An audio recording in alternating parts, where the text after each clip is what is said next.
Away you go. Righto, thank you and welcome everybody. Welcome those that join us on screen.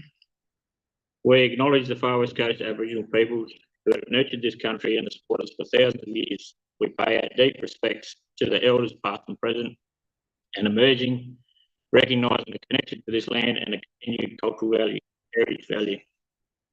We also honour and celebrate the pioneers who made their way to Ceduna, whose hard work, determination and resilience helped to establish communities, shape the land and create a legacy that continues to support future generations. Their contributions remain in the fabric of our shared. We express our gratitude to those who have this country to protect and uphold and enjoy. Their sacrifices have safeguarded our communities and ensured a future we can all live together in peace. We also acknowledge and thank those who migrated to Ceduna to make it their home, bring with them the diverse skills, cultures and experiences.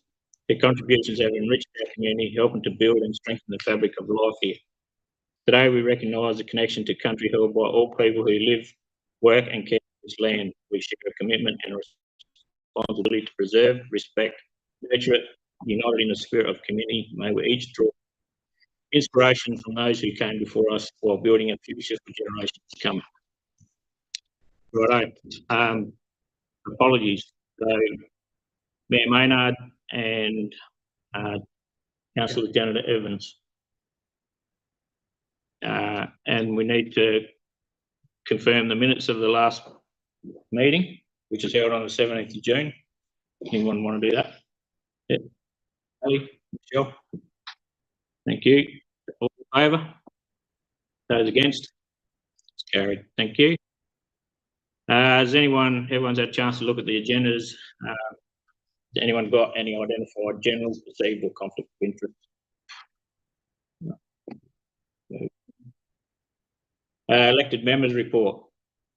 So, as the standing mayor today, I haven't really got a lot to add, but I do want to say this is the first time I've had to do it for nearly 4 years. I commend Ken for his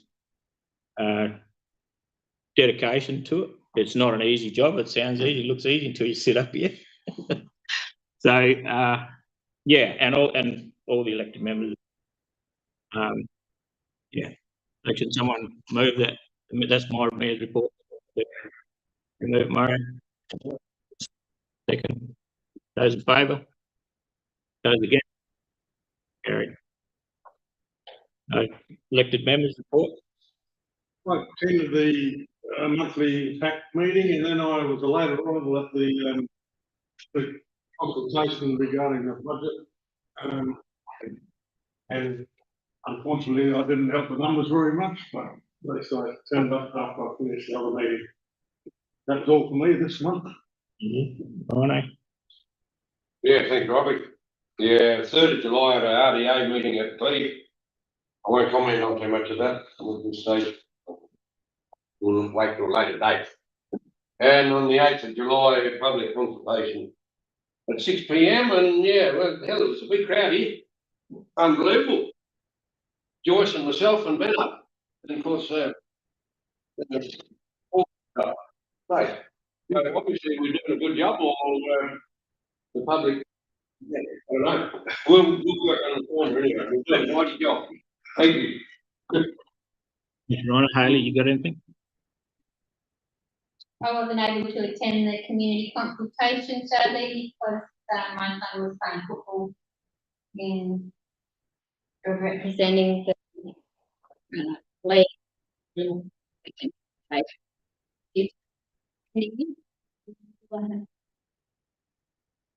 Joyce? I attended the consultation. If I was just go and turn up, other people complaining in public to us when Barla's up there on the street. They had an opportunity to say something and no one turned up. I think some of them should step back, these complaints start with being just and see what Thank you. Michelle? Just thought I would talk a little bit about NATO and give my congratulations to the committee. we work extremely hard on NAIDOC to try and make it an inclusive event. So I encourage anybody here to attend some of the events. As anything, when you have a gathering, there is usually an opportunity for creative friction where you'll have the community, the community, but also when those work with NAIDOC, de-escalate with those, some differences of opinion and voice them loudly. So with NAIDOC, that goes into it, absolutely incredible. So if you can attend these small events, beautiful opportunity for social cohesion in the community and to see the opportunity to be able to share. And yeah, it's a beautiful thing to be engaged in. Also doing some work with Faye Fuller. I don't know if you remember that, but it's some funding that's available to our community to help the community. So keep your eyes open for anything in our town.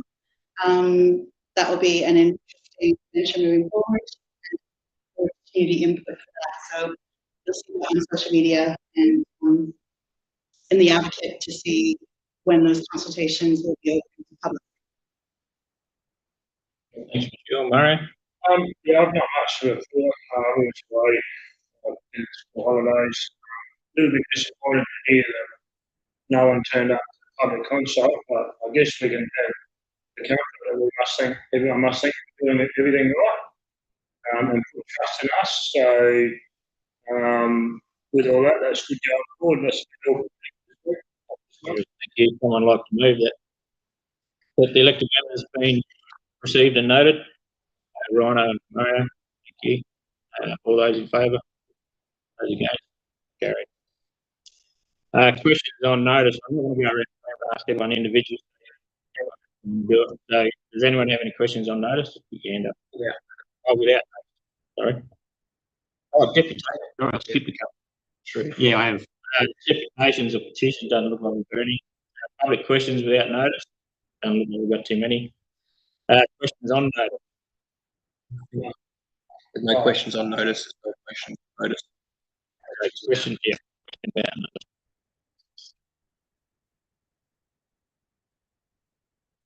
One, right? Oh, yeah, go for it. I had a phone call from the bloke at Chef Farm on my farm. He wants to run a short triple this year on our council roads, and in that he's applying for a permit where he needs to go from 37.5 metres to 42 metres, which is only the length of the Hilux and another group of axles. I am in favour of this because there'll be less truck movements, obviously, and I think within that we can put restrictions on speeds, which we will be happy. We're aware of another application that may come in as well. I guess it's got to come past council for approval for a longer combination to operate on the council. He's only asking for arterial roads, which is roads that he's using where he's going in.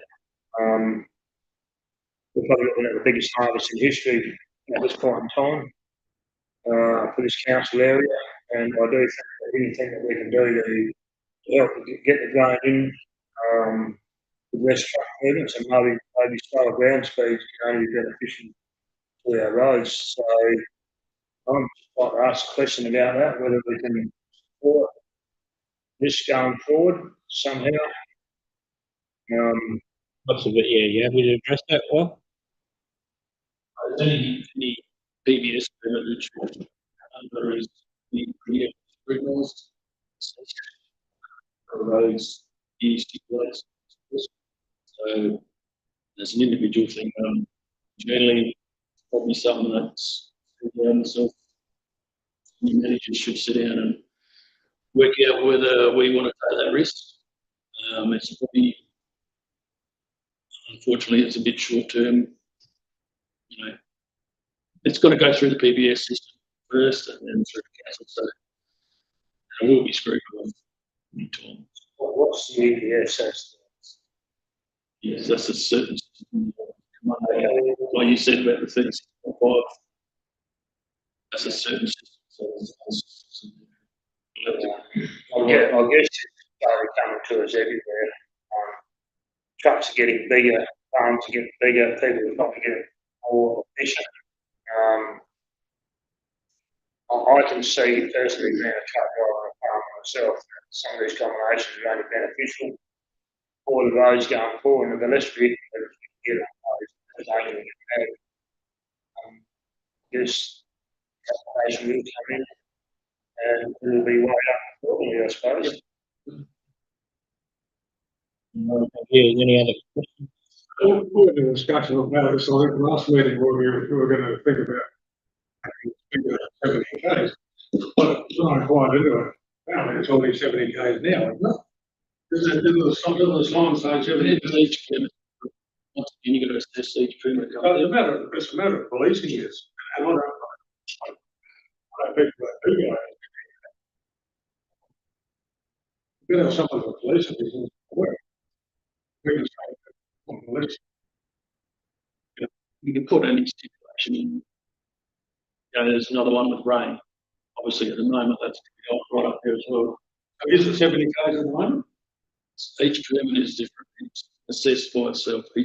Every permit comes in is assessed. So what about a single truck? I thought that was, you said, Sign out of the way. If I may, so that's all, so for the heavy combinations. It's embedded that unfilled roads speed limit is 70 kilometres an hour. Filled roads, other township areas is 90 kilometres an hour. And I think within the within the township, it's 50 kilometres an hour. 50 or 60, yeah. Look, I think we did have this conversation at the last council meeting. I do agree with councillor about the policing of it, and literally we as the council we provide the consent, but it's not our role to police speed limits. Now, it makes it very hard when you've got 1,600 kilometres of unsealed road, and you've got obviously heavy vehicle operators driving on probably a third of those roads during harvest, and then how do you police? And this is where I did make comments at the last council meeting that pre-harvest is probably best that we actually visit various parts of the farming sector just to remind everyone of their responsibilities, because quite frankly, like, people aren't happy paying council rates, but if people mistreat the roads, there's only going to be one group of people that are going to be seeking to pay for those damages, and that's the farming community. Because we're dealing with a situation this year with particular roads that we haven't been able to fix because we just haven't been able to deal with it, and we're going to have to look at even potentially further restrictions for this as well. Yeah. Just to add to Ben's comments there, and going forward to probably build roads in strategic areas, like Brown Road, we see those sorts of roads to make them better to take these sort of vehicles. As we know, we've got that body of water out on OTC we're going to have to deal with pretty soon. To open it up, to attempt to open it up, because we don't want these guys using the road or these other arterial roads will not stand up to these trucks. So it's because realistically, the harvest will probably start in October, and maybe even end of September, and maybe if it dries off, it'll be a lot. At the end of the day, we're going to wait till it dries off. We could try and fix stuff, but until it's time, we're wasting time. So if you're going to have a meeting with the farmers, as well, have a pretty quickly.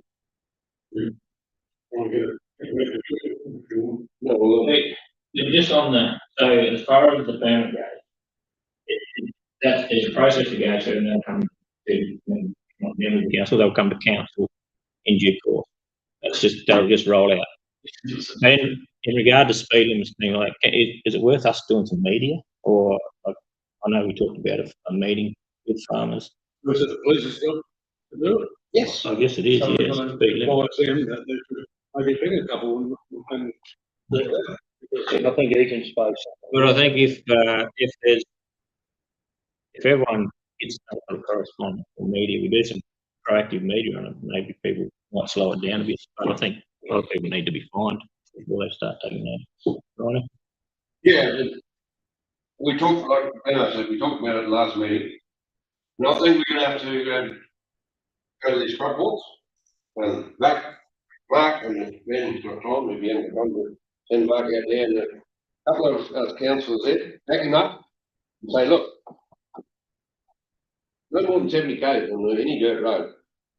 Doesn't matter whether it's, classified as a road rating, same thing. Because otherwise, your bloody council rates are gonna go up to fix them. And it's gonna be a big harvest. So, and you're not gonna do it, and I think we're gonna have to communicate with, SAPOC, with Dallas and Pete. And if we hear of any problems, give them a call. Because that's the only way, and I'll tell you what, it won't take long to get around and everybody will slow down. We'll probably have to only be 3 days and the next thing they take off again, but if they're out and about, you keep the pressure on them, because otherwise it's gonna come back on us as councillors in the ratepayers. So, yeah, and like we say, Mario, the trucks are getting bigger. And, I think, last harvest out here, I think there's something about 30% increase. Well, that's the only way I think we can do it. Yeah, so, yeah, and like you say, a bit of media later on. Yeah. Yeah, I think it's great. And they're coming from other farmers and things like that. Oh, yeah. That's right. Stuff like that. It's gonna have they'll have a lot more weight behind it than someone. Exactly right, that's what we can. A point of order on this is going a little bit into operational, and this is the emotion side of it. So, Yeah. the question was permit, answer, sorry, respectfully. Yeah, no, I'm hearing you. I'm just gonna go to Joyce, get her hand up. I've got 2 questions. I had a few people from the guy asking why is our water, $2 at least in June. The first time on council, Ben said it would only be 30 cents. Wants to do per litre is, and I understand with things now, it could be $1, but why $2? Sure. Hasn't been 30 cents for quite a few years, Joyce. Yeah, I know you've been on it for a little while.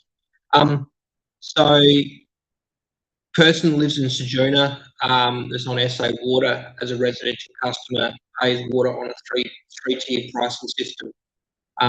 Tier 1 is $2 something, tier 2 is about $3.30, $3.40, and then tier 3 is just under $4 a kilolitre.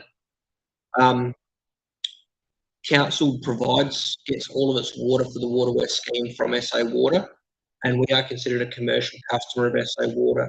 So therefore, as a commercial customer, we don't get the privilege of buying water at under $3 a kilolitre. We're paying the tier 2 price of $3.40 a kilolitre, and that's from the get-go, from the first kilolitre until the 150 millionth litre of water that we buy during the year. We then, on top of that, then got running costs, which are around about $90,000 to $110,000 a year. No. No, so the service fee is to help fund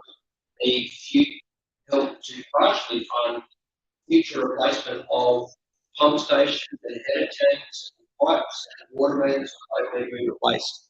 So you've got the Water West scheme's got an annual depreciation expense at the moment of about $260,000 a year, and the annual service charge, which is meant to help fund some of that, covers the service charge covers about $101,000 worth of that.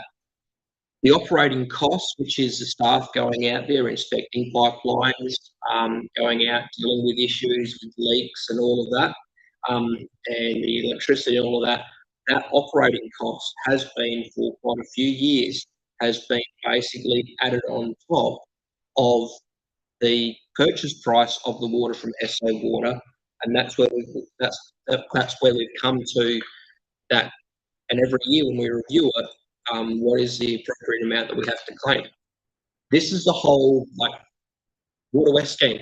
It's got to go back to why it was when it was originally established. It was established because people west of Ceduna, between Ceduna and Penong, lost their ability to receive any subsidy for carting water. So they'd gone from paying 70 cents a kilolitre to paying the equivalent of $17.50 a kilolitre to get water because they had to pay for carting. So the Water West scheme was put in place. 30 cents a kilolitre was what it started off at first, which was a significant markup on the price of water. But it stayed at 30 cents when the price, everything kept going up in cost. And unless you're selling more water every year, you're losing money. And the Water West scheme was, on a cash in, cash out basis, before we reviewed the prices, was actually costing the council in terms of cash every year nearly $120,000 a year, which we had to stop the flow of the loss there. So that was when we reviewed, probably about 8 years ago, reviewed the price of water. We're running at an operating loss. That's because we're not fully subsidising depreciation. However, we've just recently started, and I have a meeting in mid-August with the Minister for Housing and Housing Infrastructure, again, to start the conversation about council running the Water West scheme, or should this be run by as part of SA Water? The reason for that, yes, as one part, is to reduce the operating deficit impact on council's operations, as was identified in the SCOSA. But the primary reason, the councillor, is to actually reduce how much people are paying for their water. Because at the moment, we have no choice but to be charging a significantly higher service charge and a significantly higher consumption charge, because we've got costs we've got to recoup as well.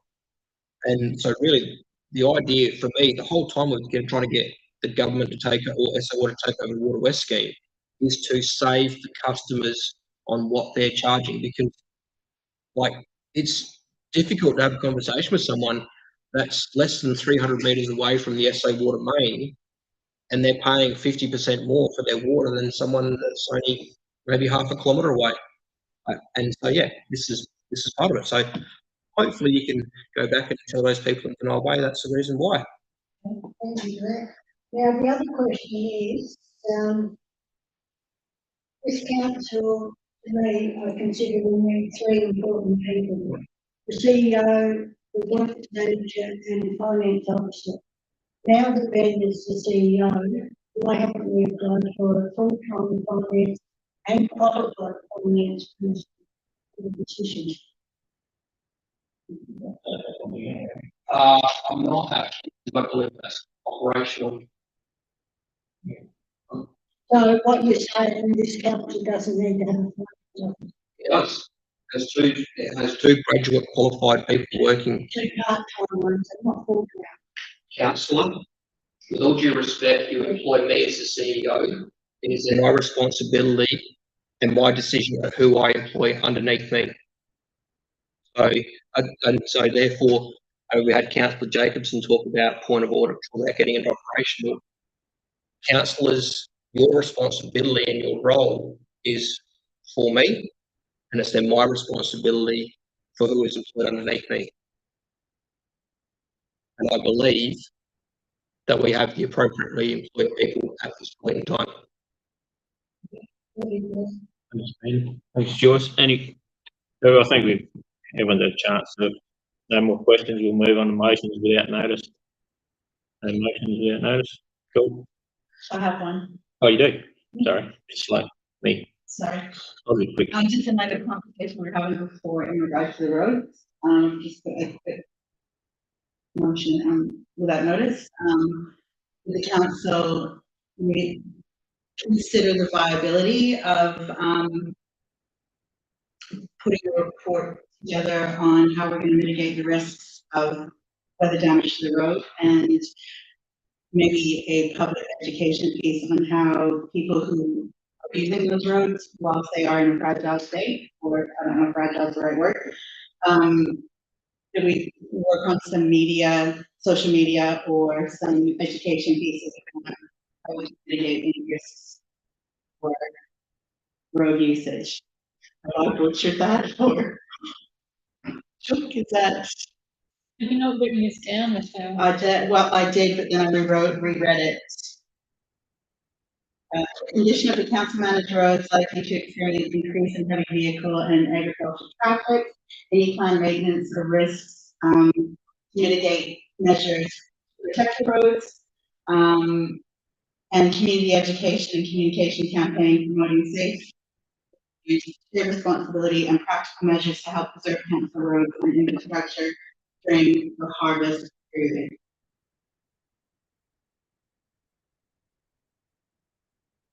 Okay, that's quite long, but I can send it to you, Chuck. there's Long and the Michelle's short. moved the motion. Yeah, that's much without notice. Long and the short, is considering the conversations that we're having with questions without notice. Something that we can do proactively to try and mitigate any risk on the road without. You want to say that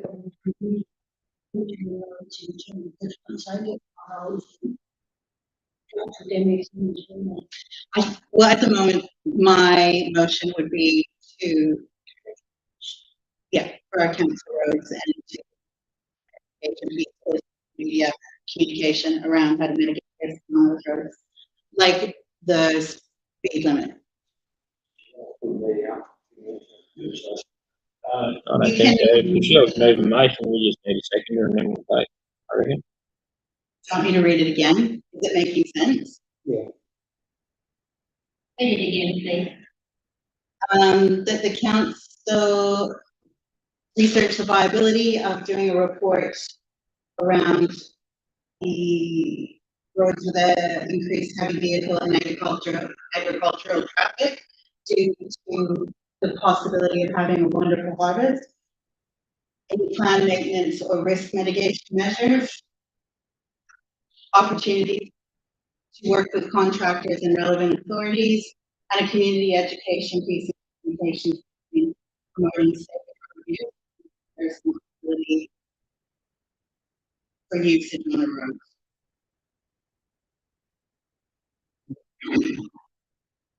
It all depends on the weather we get. Now, I think it's more important that we have Mark as the gear ready to conquer those problems in their roads, because we don't know what's going to, we don't know what's going to really dry for the neighbours, whether it's going to go to shit, whether it's going to be wet, we don't know. I think the most important thing is,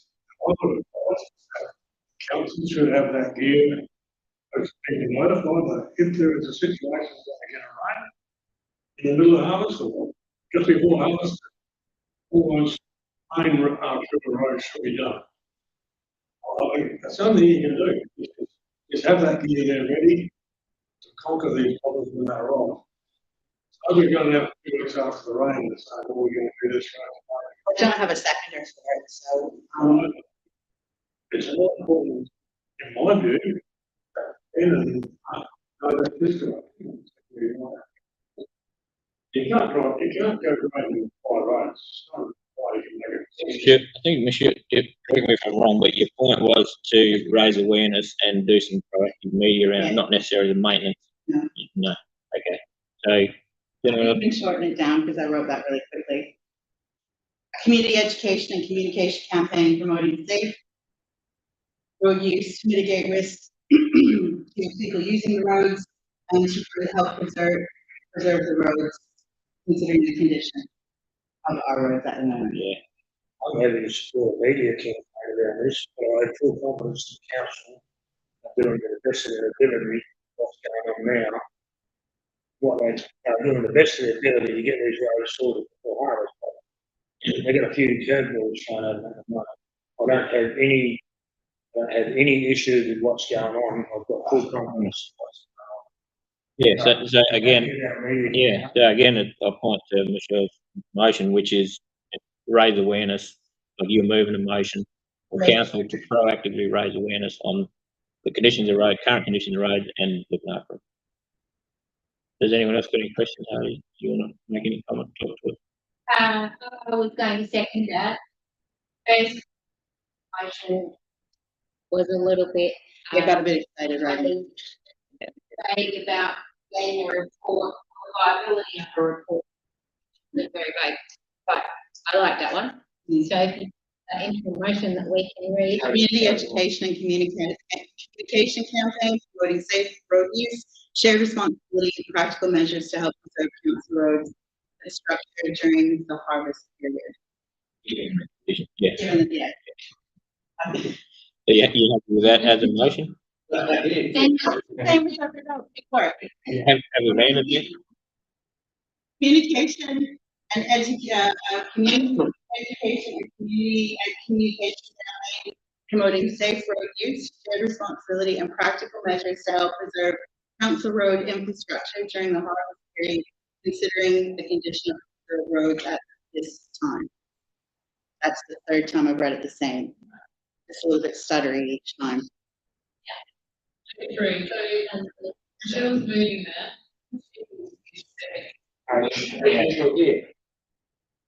Yeah, ready, mate? All those in favour?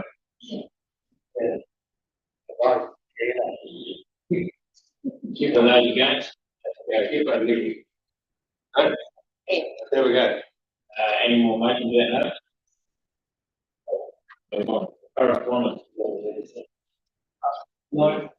So, I guess probably this is the first piece of correspondence that's come into the agenda for quite a few months. This is the way that we are doing correspondence for information now. This is a specific request by the Ombudsman that all councils in South Australia actually have this piece of correspondence tabled in their council meeting. It's in regards to a spate of complaints that have been received and dealt with by the Ombudsman in regards to particular councils handling, or the elected members handling of legal advice that they receive in their roles as elected members. So obviously the report is the correspondence tabled for your information. And yeah, there's recommendation that correspondence is received and noted. Yeah, all right, move it, someone second. Charlie? All those in favour? Those against? Carried, thank you. Chief Executive Officer report. Thank you, Ben. So my first report is probably just a bit of information for obviously elected members, but also information for the community in regards to the legislation that's been recently, bill that was recently passed in Parliament in regards to the modification of the timeline for the what was meant to be November 2026 local government elections. Bill passed Parliament in late June, and therefore with those modifications, the term of the current elected body has been extended from ending in November 2026 through until April 2023. So we'll be having nominations for council from late January through to early February. Voting will begin late March and close on the 5 p.m. on Wednesday the 7th of April. And scrutineering and counting, if we get enough nominations, will occur on Sunday the 10th of April. I guess one thing, seeing as though quite a few of the elected members have made mention they're actually not rerunning, one of the biggest concerns was what happens if a lot of elected members resign at councils. Legislation has also been amended so that there will be no supplementary elections for any person that resigns after the legislation passed Parliament. And as an example, I believe there was an elected member in the Southeast that literally resigned the day after legislation passed Parliament for that. So there is, and it was jokingly mentioned, well, what happens if most of the council resigns? As long as I've got 2 elected members, one to move and one to second, and the mayor, they can ask for all those in favour and all those against, and that's all we need. So obviously the other challenge is going to be, I think, with the legislation is that the next term of council is actually going to be for 4 years and 7 months, so that the election is actually basically pushed back to a year away from state government would be November 2031 would be the election, next local government election. I think that's going to be, I think that's a significant commitment. This is the way legislation is landed. So When's the next state election? well, there's going to be 2 elections before we get around to this. But so what they want to try and do is that, because state elections are every 4 years, so it's local government When's that make it? be 2030 for state elections. So the local government election will be 2030. In November or not? No, it's a bit like federal. They can call it within a period of time. But it's always been the issue that you've got state and local government at the same time, and within the same year. What if the state government goes early? What if they call an election early? I guess, to be honest, councillors, this is the legislation that's come through. As is, local government's working through this. They are still finding little, obviously, small issues with everything that's occurring. However, there is transitional provisions within the legislation that enable the state cabinet to actually make further modifications to the legislation if there are issues. Like, as an example, like in this room, like mayor will not as in this mayor, but the elected mayor is obviously not running for council, and probably at least 3, if not 4, elected members won't be seeking councillors won't be seeking re-election as well.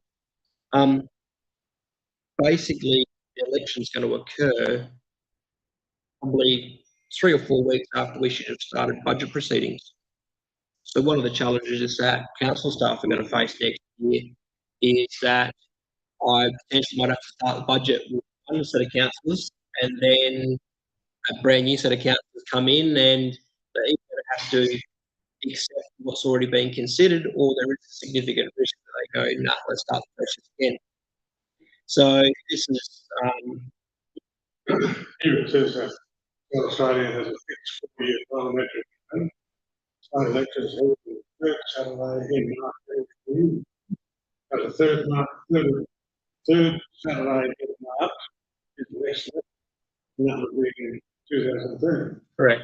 What they're trying to do is they're trying to get the local government elections to be a full calendar year after. That would be a year and a half after. Yeah. So there are significant, I guess, we are going to have significant issues potentially come the next term of council, in making sure that we deal with elected member training and all these sorts of things, and also I'm trying to adopt a budget. But basically, this is a hand that's been dealt to the government. I hate to say the term sucker, but basically it's been told this is what the legislation is, and this is what we have to deal with. So look, it's just more for everyone's information, just to provide some clarity on some questions that people have had, and based on the recommendation of reports received and noted.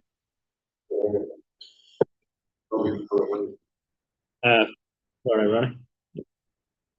Yeah, I just wondered where LGA come into this, because they've been in favour of it. Well, they got some there before. And yeah, like you said, they're willing to tweak a few things. And it's going to make it hard for admin the way it is now. Like you say, you know, if you have 4 or 5 new members and you're in training, and then you got the budget, and you're going to get that out by and the June begin. It'll be a tough gig.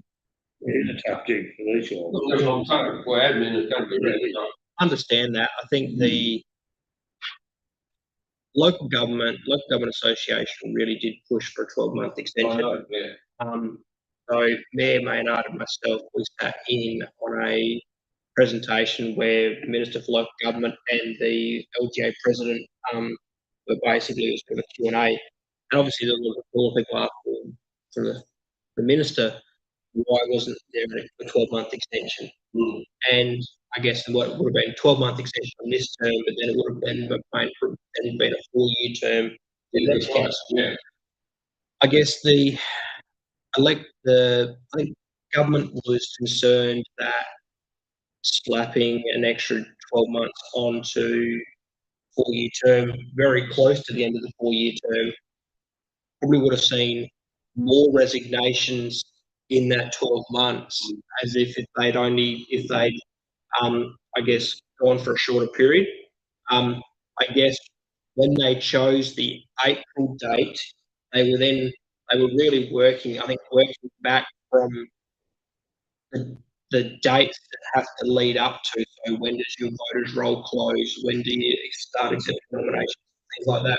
And quite frankly, coming earlier into the year actually would have been problematic because you would have had Easter's in late March. The voters' roll closes on the 4th of January, so technically, if they brought everything to the middle of March, they would have been having, the Electoral Commission would have been having, probably trying to do work over the Christmas period to get things sorted. And so I think they tried to do is they tried to find a happy medium between when is the Electoral Commission going to be in a position to be able to undertake the election, but also not making this current term of council too long. So I think there's no perfect situation here, and I think, as I said, it's just to have to deal with what comes.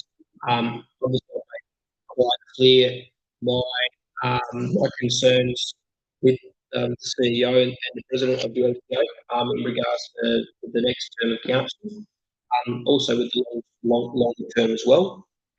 But again, we've just been advised this is what we have to deal with, and we're just going to have to deal with each issue if and when it arises. The other thing worth mentioning too, like some people's situations change, so they come into a 4-year period. At the end of the 4-year period, if they can't continue on for the interim period, then there shouldn't be no guilt, shame at all in resigning when they need to. I just sort of wondered, they're going into that next term, whether we go back, whether there's any chance of us going to state government instead. Because now, if you're coming into the next election, you resign 2 years prior to that next election, you could have a supplementary election, which costs us about 14 grand. Now, I'm wondering whether when I first come on council, you go 2 years. If you want to put it good, and you didn't have to have a supplementary election. I just wondered whether that's we talked about Ben or not. So they've done, so you're going to go basically 4.5 years. Whether there's some mechanism there that doesn't cost council money if someone wants to pull the pin for health reasons or have gut for it or something. I don't know. That sounds like a perfect example of motion on notice to a future council meeting, their councillor to ask if that can be considered. Yeah, I just sort of wondered whether we could do that. I'll bring that up in the next council meeting. That sounds like a good idea. No, we've got plenty of time. All right. Yeah, it's good. There's recommendation that reports received and posted. Yeah, I'll move. Perfect. All right, Mario. All those in favour? All those against? Great. Second report is an item in confidence. So if the Mayor's happy, we'll leave that to the end of the meeting. Yeah, we'll deal with that one in 13.2 at the end of the meeting. 13.2, Manager Government's report on delegation. Over to you, Sonia. There's a bit there. Okay, so first one is delegations. So based on a periodic review by the LGA, there's some suggested amendments. I'm sure you've all read my report. It's put in 2 parts. Part A, delegations under the Local Government Act, another legislation, but excludes the Development Act and the Planning, Development and Infrastructure Act, which is under Part B. So I'll put it into sections in the report there. There's some attachments there. Annexure A is the summary of the LGA updates. Annexure B has got proposed amendments highlighted in yellow to make it easier for you. Annexure C is the proposed instrument of delegation, title number 1 to the CEO, and the proposed instrument of delegation number 2 to other staff, and the proposed amended table of delegations unhighlighted. So, part A, those 3 documents there, is what we're suggesting that Annexure C is adopted. Part B, which is under the Development Act and Planning and Development Infrastructure Act, which is at Annexure D, an instrument of delegation, and they are put in recommendations in 2 parts. So recommendation 1 is for Part A for the LGA and other legislation, excluding the Development Act and the PDI Act, and recommendation 2 is to do with the Development Act and the PDI Act. So as recommended there, that's what we're recommending that you adopt. Any questions? We move those in one.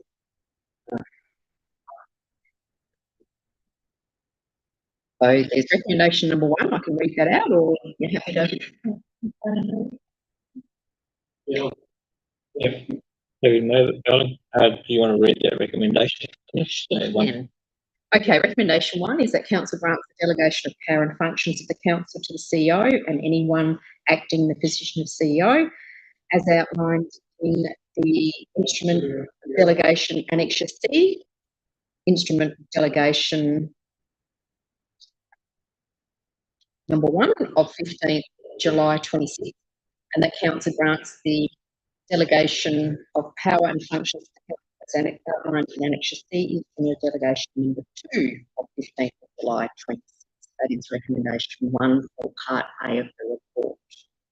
Okay, so Valerie, you moved it. Did somebody have it a second? Michelle? All those in favour? Those against? Carried, thank you. Okay, Part B is in reference, recommendation 2 is in reference to Part B, which is the Development Act and PDI Act. It's quite lengthy. Do you wish me to read this out, or are you happy to read that yourself? Everyone's had a chance to read it. Okay, awesome. Recommendation 2, as you see on the report there. Okay, Mario's moving it. Who was second? Sorry. Adam? Thank you. Those in favour? Those against? Carried, thank you.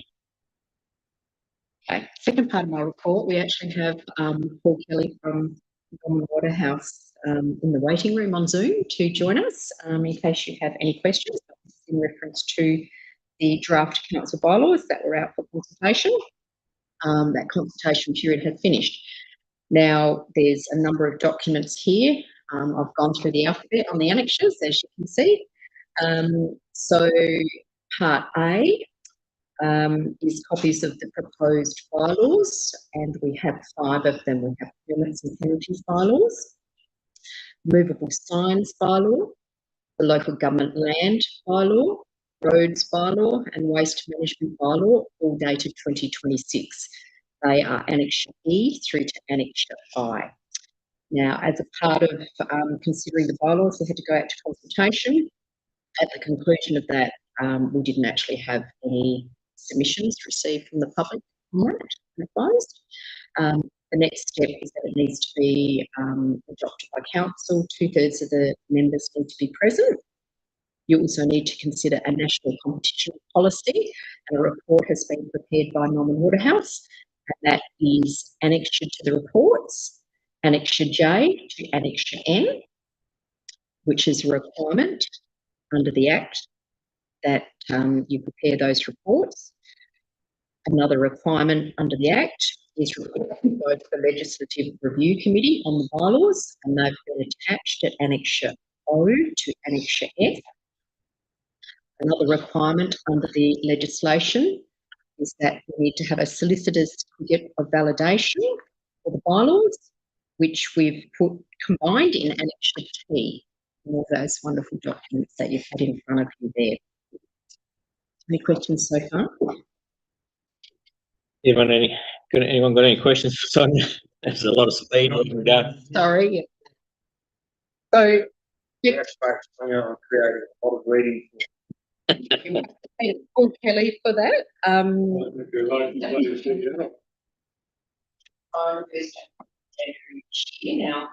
you note that there's 2 that we are yet to present to you for to be adopted, and that is the cats and the dogs. We've got some further consultation work to occur on that.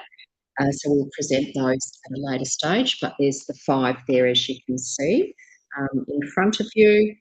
I think the report spells out the rest of the steps. Basically, the bylaws will need to be signed by the CEO, the National Competition Policy, the report to the Legislative Review Committee, and the Solicitor's Certificate of Validation will all need to be presented to the Legislative Review Committee.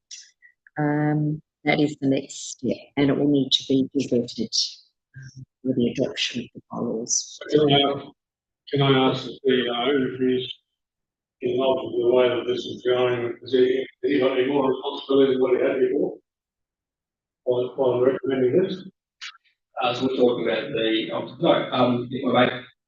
no, there isn't. I was going to ask Deputy Mayor Sleep, so I was going to add, this is the reason why bylaws are only reviewed once every 7 years, because of the process that we have to go through. And I know there's been comment in the last couple of years about could we modify a bylaw.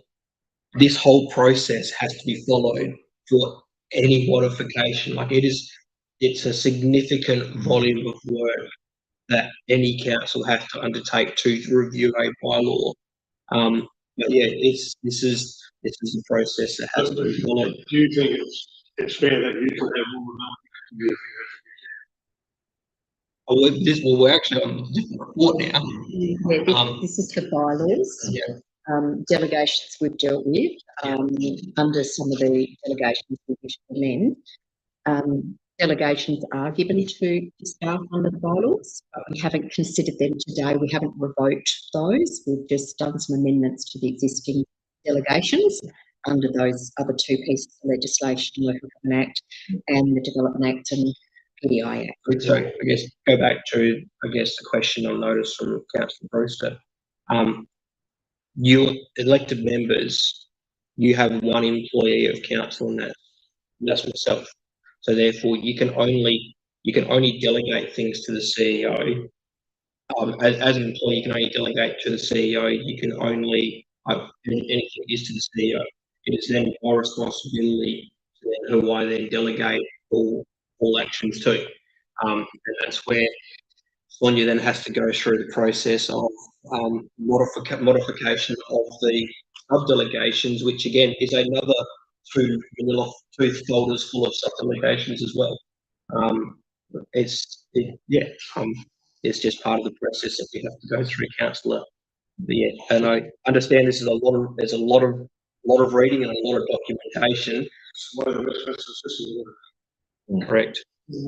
All right, so does anyone want to talk to it, or are we happy to move a motion to do it? So we have the recommendation, we'll have to move these in 3 pieces too, I guess. With 1 recommendation. Okay. Everybody understand? Yeah, Sally's moved. Do we have a seconder? What is that? What recommendation are we on? Recommendations for you, David, 27 that you've been a councillor. Yeah, I'm happy to second it, because Paul's all over it, for nothing we've got to make. No, Right, excuse me, I'll back now. Recommendation at the bottom of page 27 of the agenda that council will receive a note of report. Please consider that no report be made to draft bylaws, treat shorter sections. I'm happy to move. Pally's moved and Rhino seconded it. So all those in favour? All those against? Good, that's carried. And thank you, Sonia. That's obviously a big volume of work we've been doing with, and there's been some workshop and the members that were involved in them as well. Yeah. Where are we? Manager infrastructure and services report. Take it away, Wal. Progress report. Some of we actually touched on that conversation before, but the last 5 or 6 weeks obviously revolves around weather and how wet it is, and the prolonged, rubble crushing and all those sort of guys there having a hell of a time getting anything done. So that affects for us. Work's done. For example, March Road still got 1.5 k's lay out and mix all the rest of it. It's just too wet to be protected. We're also very aware of the wet material on wet stroke ground already, so really don't make much. So going forward, at the end of the day, really ideally to dry out.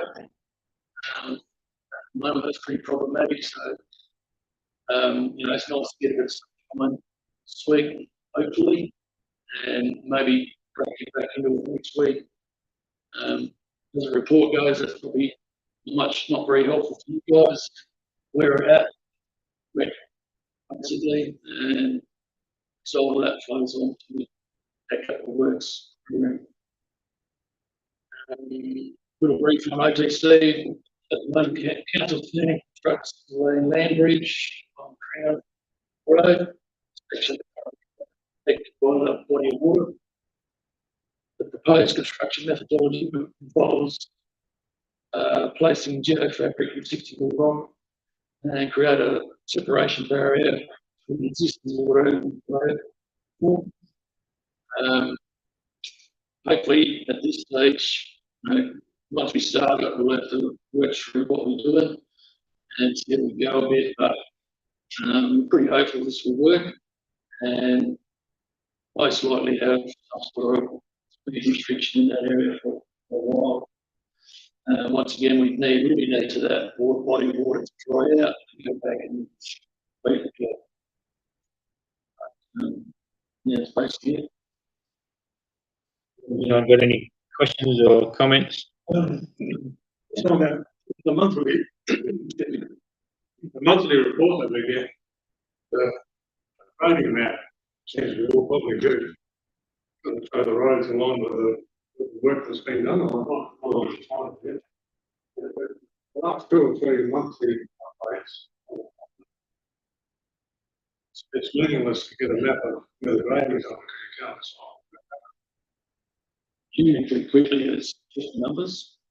Oh, was it? We're going to sorry. We're going to Did anyone else experience it or not? I'll look at it on a big screen so I can see it.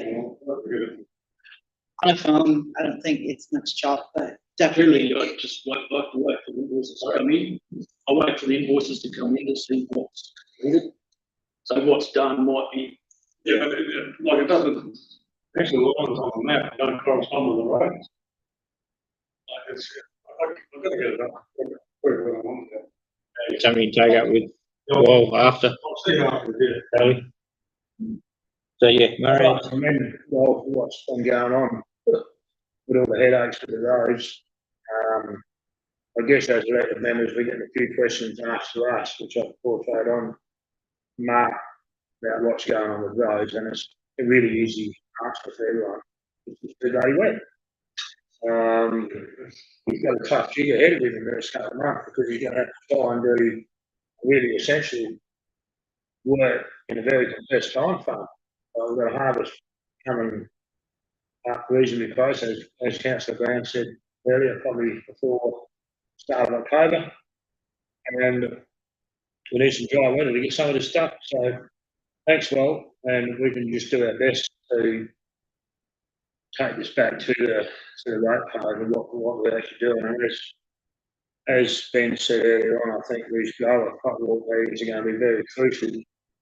That we, even a few of us farmers that are on the council, go along to these meetings and support Will from what he's saying, rather than a big stick approach where people whinge about stuff without actually having a lot to do with what's going on. Yeah, go what? I suppose with what the weather's been and going forward, our planning, obviously we want to prioritise it for works, but probably here my hesitation for the PBS permits. We also know what the last 6 weeks when the weather's been alright, we don't know what the next 6 weeks are going to happen. So I'm hesitant. I need advice from my CEO, the other senior managers. So, obviously we'll work through that permit process. Always happens anyway, but you probably hear me as hesitant.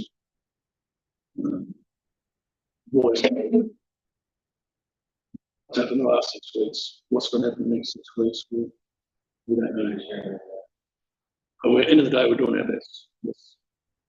Yeah, and it's appreciated by most people, Yeah, for my own, back, fire out, the comments too, if you just want to help with.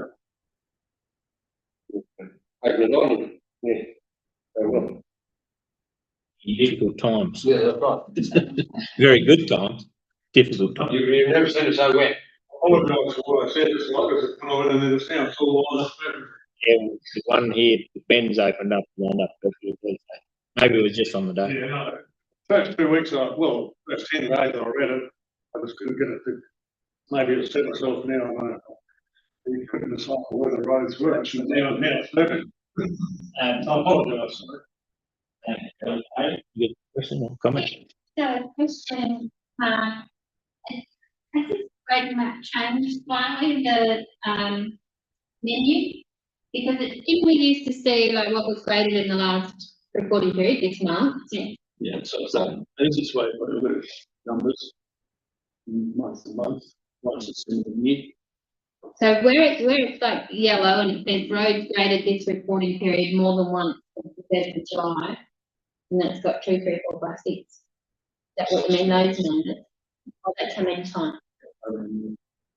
But so since 1st of July last year. Okay. So So it Probably says so, next yeah. to them. the last month is probably hasn't changed so much. Because Yeah, but now I get those numbers. I didn't know. yeah, so the numbers, yeah, you're like, yeah, How many times? so from now on till next financial, just watch the numbers. Right. Yeah. So you don't go anywhere what was graded in this last month. Yeah, You can, but it's not on there now. probably obvious like the first 6 months. The others. Is that? Oh, because that'll be showing. I feel. Yeah, I just go back to the message. Cool, thanks. Well, thanks, Amy. Does anyone else have any questions on what's already been discussed before Wall moves on to 13.3.2, which we'll consider later anyway? It's a recommendation that we'll Yeah. receive. Yeah. So the recommendation is that the report be received and noted as, yep. Rhino and Pelly, those in favour? Those against? Carried, thank you.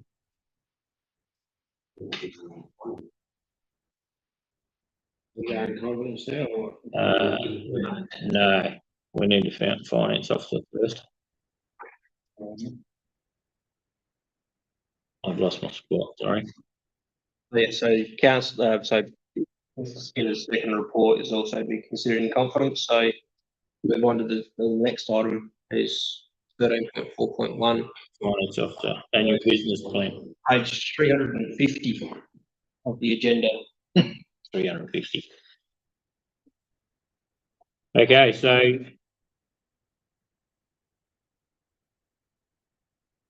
Yeah. Okay, far away, Barney. yeah, go for it. Sorry, later. Obviously what we're presenting today is the final annual business plan, after consultation. The public consultation has been undertaken from the 10th of June to 8th of July. And we received no feedback from the community and minimal attendance at our public meeting on the 8th of July.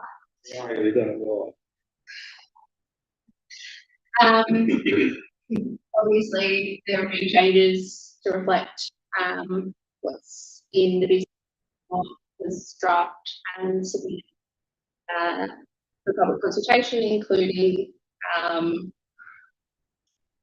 forecast figures for 2025 and 6, and seeing a decreased deficit from 0.953 million to 0.837 million. Also including the VRC trial being extended and some loan costs being recalculated. Recommendation number 1. Yes, and before anyone asks, we can't do these in bulk. These one at a time. So yeah, most of you have been through this a few times. So the first recommendation is the actual adoption of the written document, which is the annual business plan. So do we have a mover? I want to move a motion to accept Haley. And Haley, thank you. Those in favour? Those against? Yeah, number one. The second Carried. recommendation is the adoption of the annual budget. Move that. Someone want to second that? Rhino? Those in favour? Those against? Good, that's carried. Thank you. Is of valuations, being that our total valuations is 899,962,480. Okay, someone want to move a motion to Murray and what's that, sorry? I haven't seen the valuations, so I can't move it. Okay, so Murray has moved that. Someone want to second it? Michelle, thank you. Those in favour? Those against? Thank you, that's carried. Fourth motion is in accordance with section 153.2 that council rate based on the value of the land subject to the rate and the other being fixed charge. Okay, someone want to move? I'm sorry, where are we up to? Sorry, Number 4. This is number 4. Thank you. So this is actually for the council to resolve by resolution that its general rates for next year will be a combination of the rate and the dollar charge plus the fixed charge. Yeah, I'm with it. Yep, so moved by Valley. Does someone want to second it? Yeah. Rhino? Those in favour? Those against? Michelle,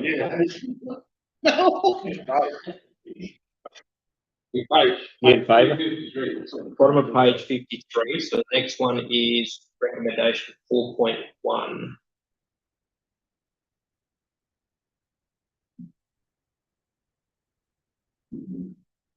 Yeah.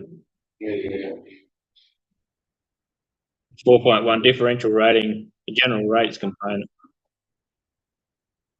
You want to talk this? Or do you want So to this is basically the set fixed charge of 770 per assessment. Yeah, I'm happy to move that. Okay, Murray has moved it. Do we have a seconder? Kelly, thank you. Those in favour? Those against? That's carried, thank you. Do we want to just slow it down, let everyone catch up a bit? We are moving pretty quick. Yeah.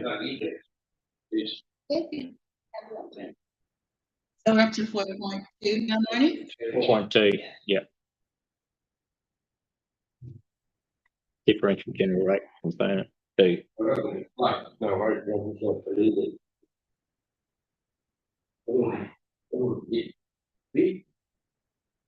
Yeah.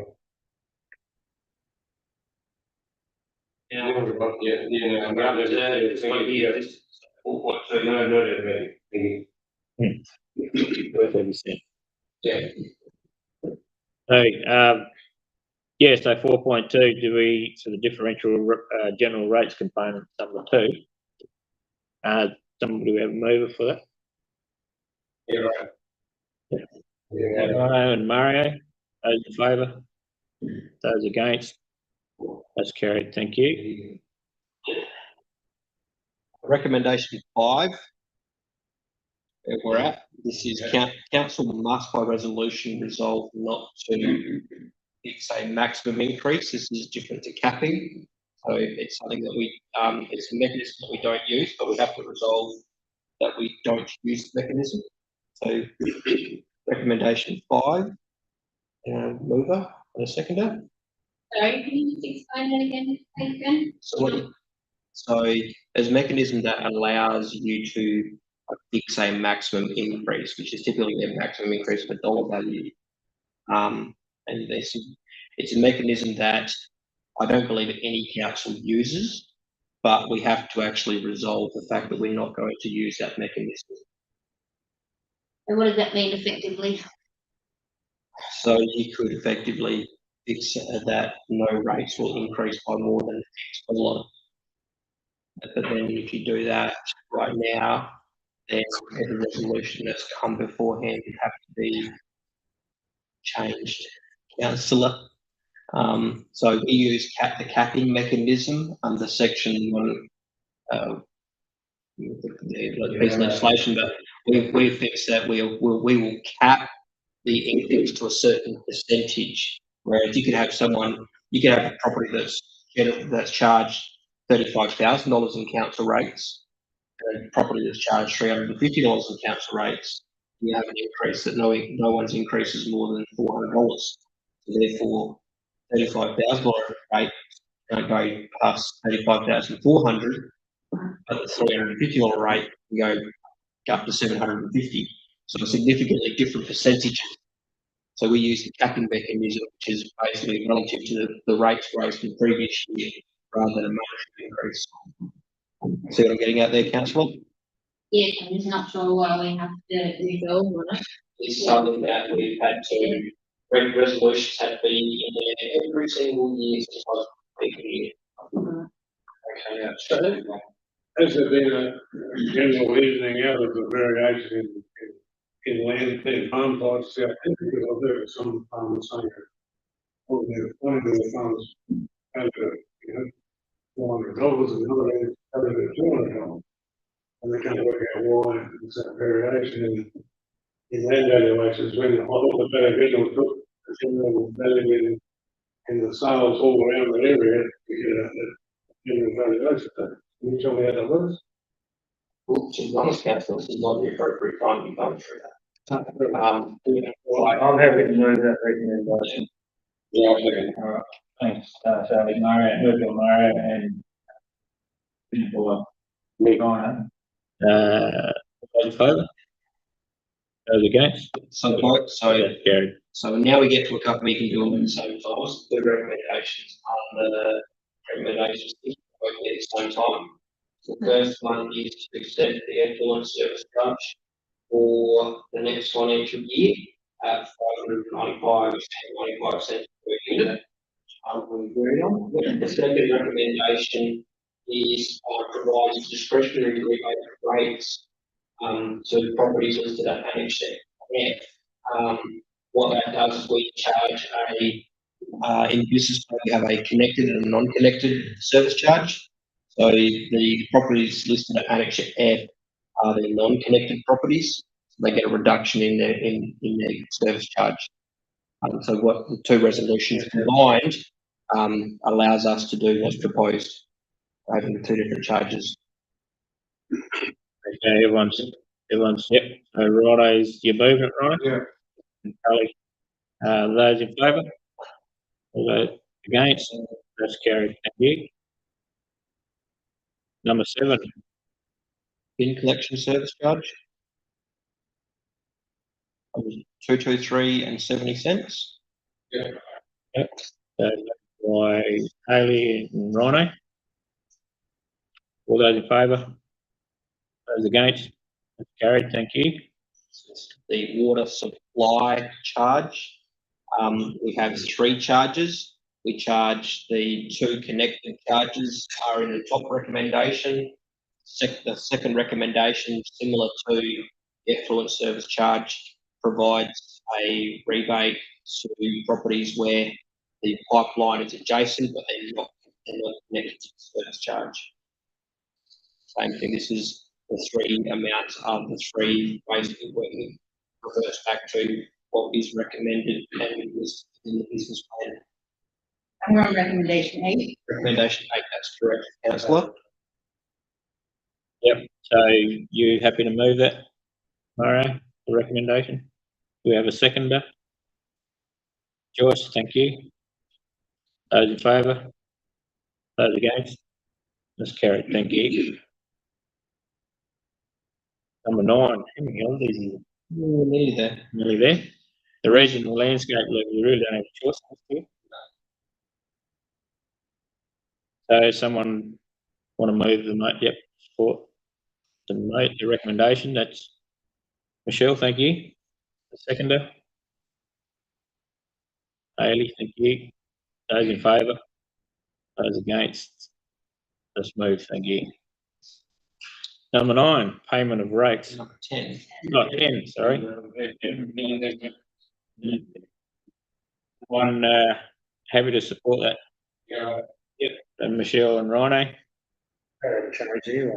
Those in favour? Second Friday. Those against? And Those carried. third Friday. From this year. Okay,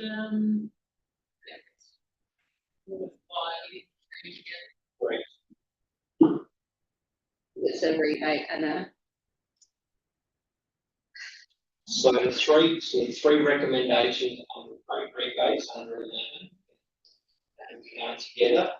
So first recommendation, second recommendation are just to note mandatory rebate of council rates listed under Annex D and Annex E is discretionary rebate of general council rates that council provides to assessments.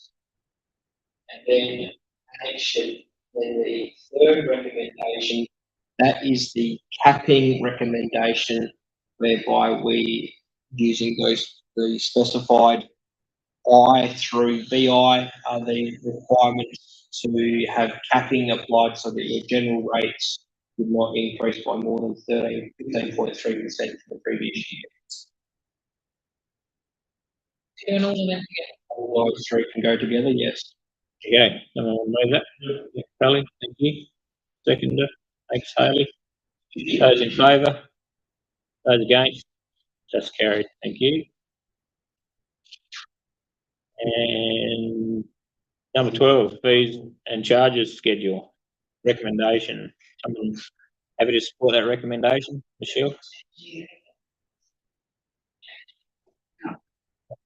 Bill, thank you. Seconder? Joyce, thank you. Those in favour? Those against?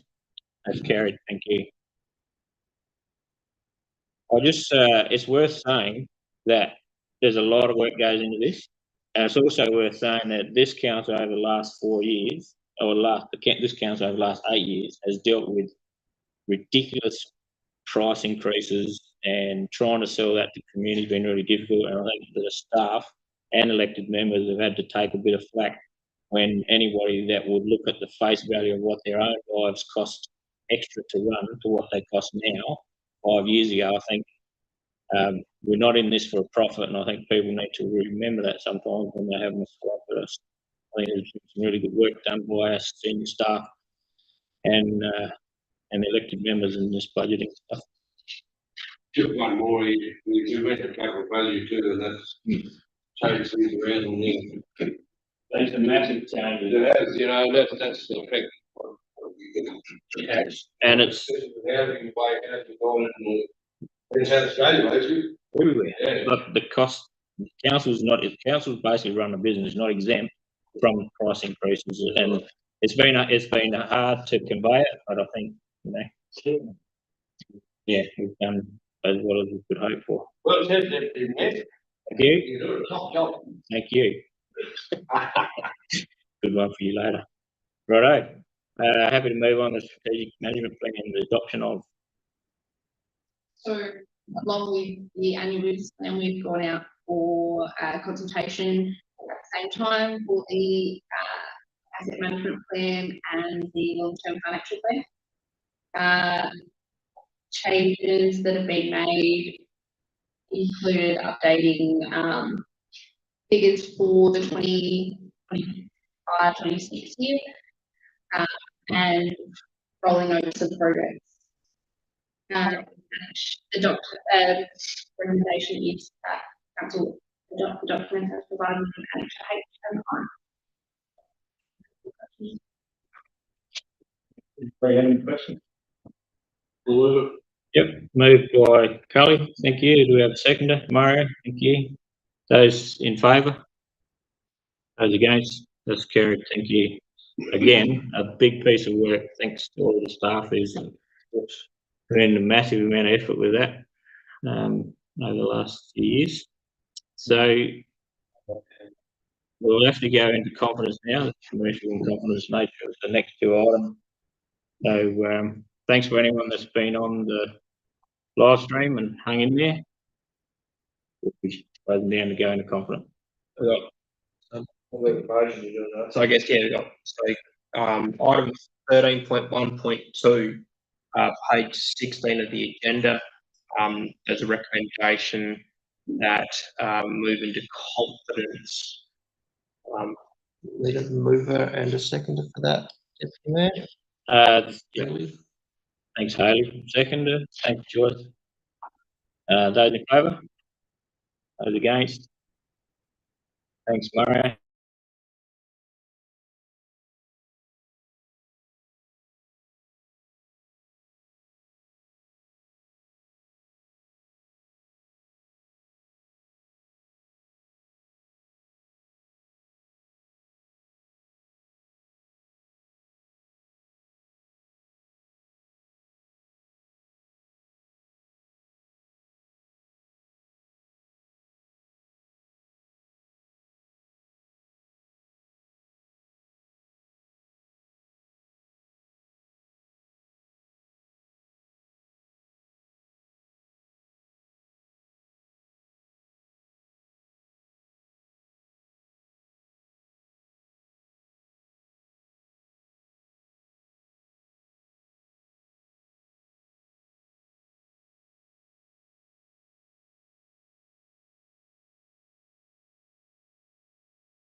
the meeting. So now, Deputy Mayor, you can declare the meeting closed. Thank you, everybody. I declare the meeting